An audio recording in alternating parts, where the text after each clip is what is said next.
Hare Krishna to all of you. मेरा नाम है आशुतोष मैन। तो आज मैं आपको बताने वाला हूँ जम्मू कश्मीर के जितने भी सरकारी और प्राइवेट स्कूल है, जितने भी सरकारी और निजी स्कूल है, उन सब का स्कूल टाइमिंग बदल दी गई है सरकार ने। क्योंकि अब सर्दियों का मौसम आने वाला है, ठंड पड़ने वाली है और सवेरे जल्दी उठना बहुत मुश्किल होगा। सवेरे जल्दी उठने में सबको मौत आएगी, यहाँ कष्ट होगा। तो इसलिए सरकार ने यहाँ टाइमिंग बदली है। तो टाइमिंग अब आपको मैं बता देता हूँ।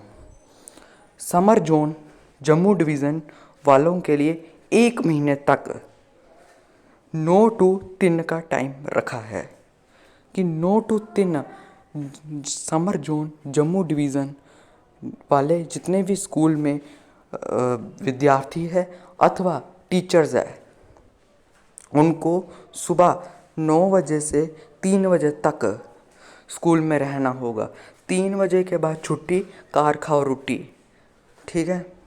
और जो विंटर जोन है उनको 6 महीने तक 10 to 4 में रहना होगा। फिर 1 नवंबर के बाद, यानी समर जोन जम्मू डिवीज़न वालों के लिए 1 नवंबर के बाद ये टाइमिंग बदल दी जाएगी। ये टाइमिंग 10 to 4 फिर हो जाएगी। यानी इस बार इन्होंने डबल टाइम चेंज किया है, डबल टाइम चेंज रूल अपनाया है। यानी इस बार आपको 1 अक्टूबर से 1 नवंबर तक 9 to 3 में रहना पड़ेगा, ठीक है। फिर सेकंड टाइम में यानी 1 नवंबर के बाद आपका 10 to 4 होगा, फिर आपको 10 to 4 जाना पड़ेगा, ठीक है ना। और कोई नहीं बच सकता, कोई भी परिंदा इस समय से नहीं बच सकता। ये सबको भुगतना पड़ेगा। जम्मू कश्मीर में रहने वाले टीचर अथवा विद्यार्थियों को सबको भुगतना पड़ेगा। आपको ये बोले कि मैं इसका विरोध करूँगा, विरोध करना एक प्रकार का अपने समय को बर्बादी है। इसलिए अपने समय का सही और सदुपयोग करें, यही मेरा कहने का मतलब है। और साथ ही में आप जितने भी समर जोन वाले स्कूल्स हैं, आपका टाइम 9 to 3 के बीच रख दिया है। यानी अब आपने 9 बजे स्कूल जाना है। और जितने भी विद्यार्थी मेरी ये चीज़ सुन रहे हैं, अब ध्यान से समझना। एक टाइम टेबल बना लो कि कितने बजे उठना है, कितने बजे खाना खाना है, कितने बजे स्कूल के लिए तैयार होना है, कितने बजे स्कूल को जाना है। बीच में थोड़ा आध्यात्मिक का समय भी डाल देना, ठीक है ना। तो इसलिए अब सबको स्कूल 9 से 3 के बीच में जाना पड़ेगा। अब तो जाना पड़ेगा, अब तो जाना पड़ेगा, ठीक है ना। तो कोई भी नहीं बच सकता। तो जो विंटर जोन है उनको तो 6 महीने तक 10 to 4 का नियम का फॉलो करना पड़ेगा, ठीक है ना। समर जोन के लिए 1 महीने की छूट दी गई है।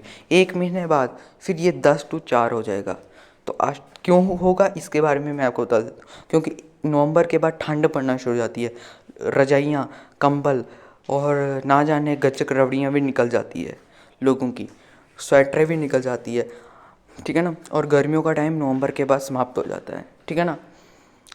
उसके बाद सर्दियाँ शुरू हो जाती है, जिसके कारण सुबह उठना बहुत मुश्किल होता है। आपको पता है गर्मियों में तो सूरज फिर भी निकला होता है, लेकिन सर्दियों में सूरज हमारे साथ लुका छुपी की गेम खेलता है। सूरज अब तो निकल ही नहीं पाता, बहुत ही मशक्क़त करना पड़ता है। बहुत ही किस्मत भरोसे वाले लोगों को ही सूरज नसीब हो पाता है। तो इसलिए अब मैं ज़्यादा बात नहीं करूँगा, बस इतना कहूँगा। अब आपको 1 अक्टूबर से 9 to 3 के बीच जाना पड़ेगा और फिर 1 नवंबर के बाद 10 to 4 का समय होगा।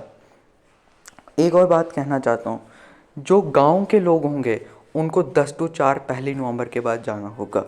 और जो म्यूनसिपल यानी शहरी लोग होंगे, जो शहरी स्कूल होंगे, उनका टाइम 9 to 3 का रहेगा।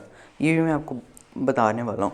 तो आशा करता हूँ आपको समझ आ चुका है। तो धन्यवाद, टेक केयर, हरे कृष्ण। अपने और अपने परिवार का ध्यान रखें। अब जाओ बेटा 9 to 3 के समय में स्कूल। तो धन्यवाद, टेक केयर।